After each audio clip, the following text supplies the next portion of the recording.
I časba ljudi, dobrodošli u novi video u kojem ćemo reći najavu. Vidite, nema više šova. Snimamo preko druge aplikacije i to je najava, znači na bagvi.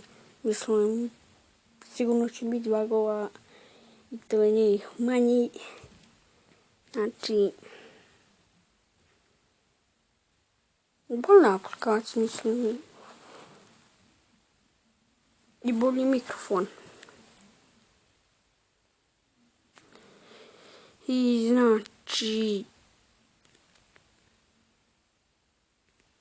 ovo sad on mi piše. A ne, to još prije, znači, ko je sad on?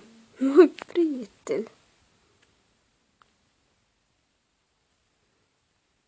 Ne, čekaj, sad nešto viđam. Ovo.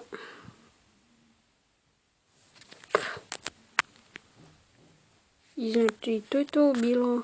Bye bye, znači, sam najava. Ova aplikacija, gledaj s nju u YouTube-u. Koja je najbolja aplikacija za snimanje i ovo sam instalirao, znači, dobra je. Bye bye.